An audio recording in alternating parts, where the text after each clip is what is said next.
Hello everybody, welcome to today's video. Today's video is going to be about the tips and tricks to study mathematics. I know mathematics sounds little scary, or some of them they might find it very difficult, or they might dislike the subject, and that's okay because I believe everybody has different likes and different dislikes. So some of them might like the subject, but some of them they might dislike the subject, but it's fine. So different children likes different things. Some of them like to play football, some of them might not like to play football, some of them might like to play cricket, right? So that means each and every person, each and every individual differs from one another. So that means they have different qualities. Each person is unique, each person is special, and each person has a different quality. Now, why do you like some sports, or why do you like only playing football? Why don't you like playing cricket? Because you enjoy that thing, right? You enjoy playing football, or you might enjoy playing cricket. So you enjoy, that is why you like that sport or you like that game. Mathematics from grade 1 up to grade 10. Whether you like the subject or you don't like the subject, you have to study it because you have to be promoted to the next class, right? So today I'm going to share with you all some important tips and tricks to study mathematics, which will help you to make the subject more easier, and you will develop interest slowly and gradually.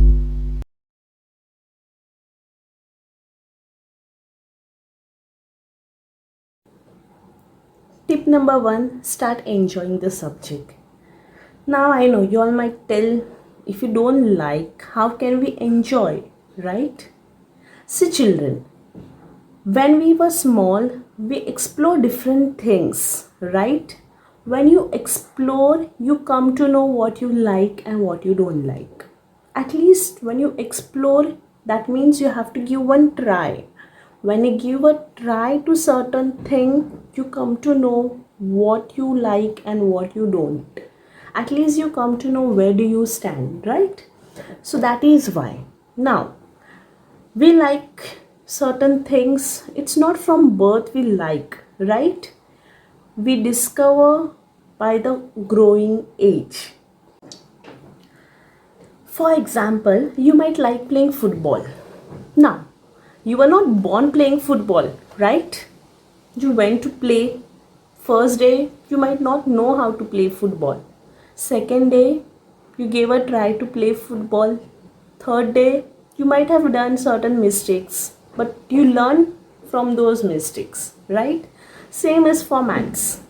First day you might find it too boring, too difficult, too scary. You don't know how to solve the sum. You don't know how to get a solution. You might be completely blank. But second day, when you give a try, you will come to know at least certain things about that sum. At least you come to know how to write A from A to Z when you try writing it. Right? Same. So at least you will come to know how you are going to solve the sum. It might not be that you will get the answer right, but at least you might know the basic step or the basic thing about that sum. You might make mistake, that is another thing, but okay, at least you will be familiarized with how you are going to do this sum. So once you know how to solve the sum, how you will know? Only by practicing. So once you start practicing the sum, you will develop interest towards that subject, and once you develop the interest, believe me, you will enjoy doing mathematics. Now, your next is tip number 2.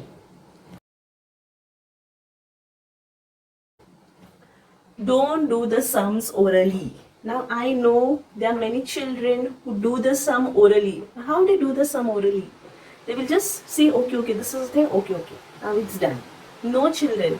Maths is not the subject where you're going to learn the sums by heart, or you're going to mug up the things. Okay, you learn the formulas, you learn the table, that is different part of the maths. You have to know those things. You know, you should know the tables and you should know, okay, we'll come to that later.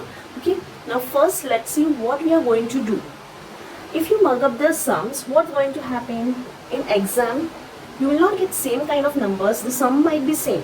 Okay, the application of the formulas or the logic which is there behind the sum will be same, but the numbers might be changed or the numbers might be different, right? And if you have learned the sum by heart, you don't know how you're going to solve this sum, because you have learned it. You have learned the total sum, entire sum, like from beginning each step to the solution of the sum. So you go blank because you have not done the writing part, you have not done the practicing, and maths is a subject where you need more and more practice. So tip number 2 is, do not learn the sum by heart, children. You have to practice it. Okay? Now don't just study the sum by reading and looking at the sum. No, it's not going to help you out. You have to know the logic behind the sum. Like if the sum is a word problem, okay, and the operation which is used is addition. So you should know why we have added the numbers, why we didn't subtract or multiply or divide the numbers. So you should know the logic behind the sum. Okay, you should think. Then only you will know how it is being done. If you just look at the sums and read it, it's not going to help you out. Okay.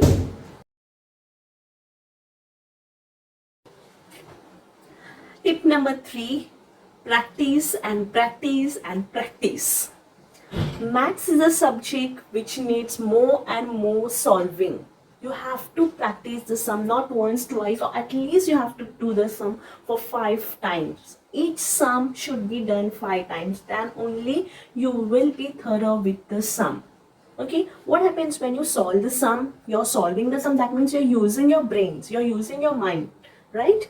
You know the logic behind the sums. Okay, and you're not solving it by looking. Don't solve by looking into a solution and then copying it down. No, children. Okay, first time if you don't understand, you can copy down the sum. But when you're copying down the sum, say that you try to understand the logic behind each and every step. Okay, that is the most important thing. So don't just copy. First time you copied, okay. Second time, try to solve the sum on your own. And you have to practice and practice. Once you practice, believe me, you're going to be thorough with it. Next, tip number 4. Start solving the solved examples from your textbook. Now I have seen many a times, many children, they solve the sum from the books or from other reference books or from other question papers directly. They don't do the textbook part. They feel no, it's not useful. But no, first try to solve the sum from your textbook itself. Why do I say that? Say children, now suppose you take a chapter. In chapter, suppose there are 5 exercises. Now if you take the first exercise from the chapter. Now each exercise is based on different concepts, right? So if you don't know the concepts, or if you don't know from which chapter the sum belongs to, how are you going to solve the sum if you are directly solving it from other chapters or from other papers?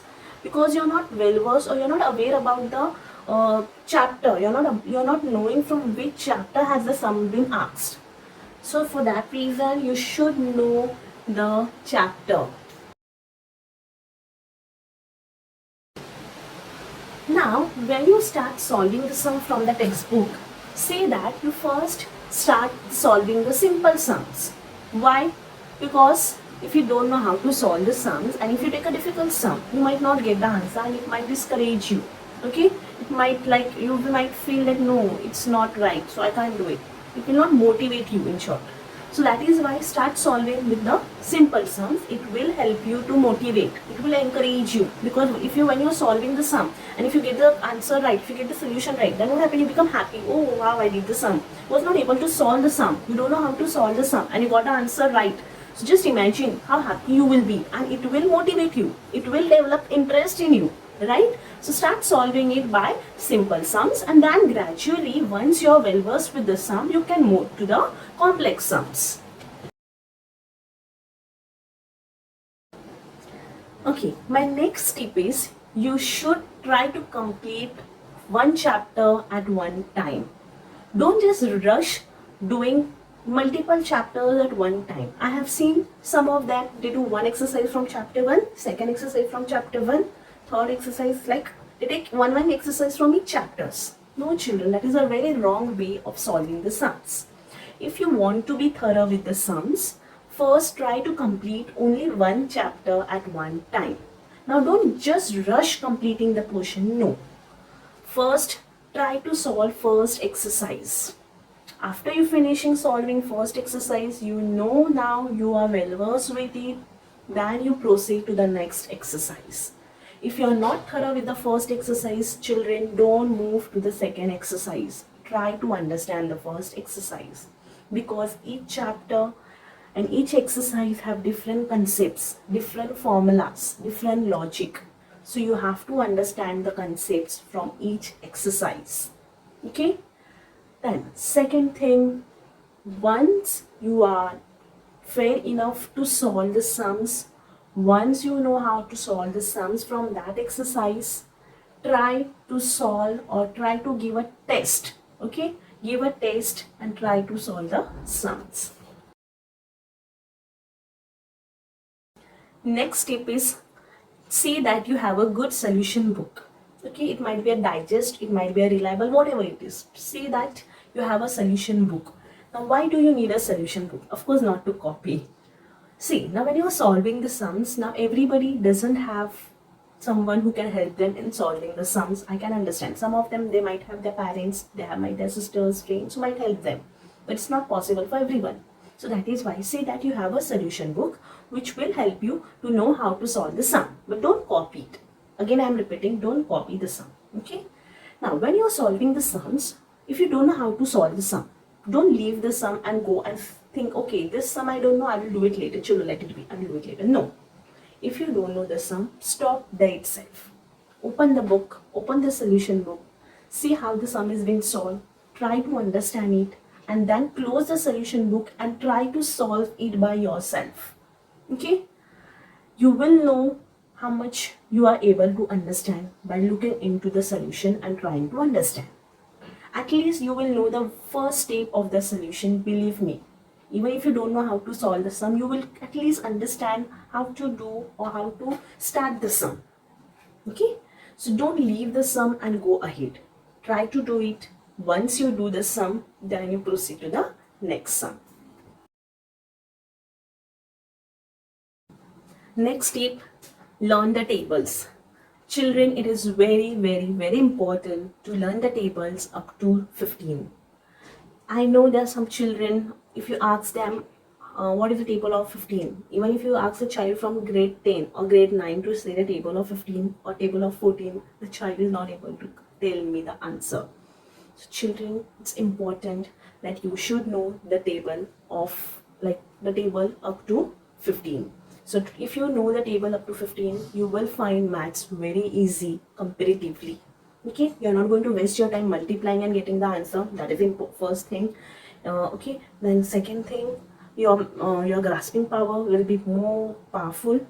Okay, you will be very good in memorizing the things. So see that you learn the tables. Some of them have the habit of counting the tables on hand, on fingers, right? It's wrong. Okay, it doesn't give a good impression. So try to learn the tables. Next tip is, you have to give a test regularly. Now, how you are going to give the test? You can give the test by forming your own questions. Okay, you can frame your own question papers. Now when you form a question paper or when you're giving the test, see that don't give test only of one chapter. Okay, in the beginning you can give test of one chapters each, but after you finish giving the test of each individual chapters, you have to give an overall test. Now, why do I tell you to give an overall test? Children, because in exams you have chapters. Okay, suppose there are 5 chapters in your exam, then the sums which will be asked, the questions which will be asked will be from different chapters merged together, right? And the teacher is not going to mention from which chapter, from which exercise the sum is being asked. You have to identify, okay, this sum, okay, it belongs from chapter number 4, okay, it is from exercise so and so. So it will help you to solve the sums. Once it gets click in your mind, once you know, okay, this sum is from this exercise, okay, I know how I'm going to solve the sum. So it will be easy for you to solve the sums. You're not going to waste your time thinking, oh, from which chapter is the sum from, have I solved this sum? You might have solved the sum, but since you're not used to solving the sums from all the chapter jumble questions, it will be more difficult for you. So try to give a test of all the jumbling questions from different chapters, okay? And after you finish giving the test, check your solutions. If there is nobody to check your solution, you can check it by yourself. You have a solution book and you have your paper which you have solved it, right? So check your answers. Now the answers which are right, it's good for you. You have to praise yourself, okay? Because you have done something, you have achieved something, right? So praise yourself. And for the sums which are wrong, don't be discouraged. Hold on, okay? Check what is wrong, where you have gone wrong, which step is wrong, why it is wrong. Ask questions to yourself. You should be eager to know why I have not done this sum. Why did I go wrong here? Okay, this is the thing. Then try to understand. And once you understand, try solving the wrong sums again. Okay, this will help you to develop better understanding about the sums which are being wrong. And children, this will definitely help you in your exam. Keep in mind, solving the test papers regularly will definitely help you. It will not waste your time in your exam. Okay, so see that after you finish solving each and every chapter, try to give a test at least once. Try to make out time. Try to solve the, try to frame questions and then solve the answers. And the last and the most important tip is memorizing the formulas. Children, we know maths is a subject with n number of formulas and we have to remember all those formulas. If you don't know the formula, you know you're not going to solve the sum, because maths is a subject which is based most on formulas, right?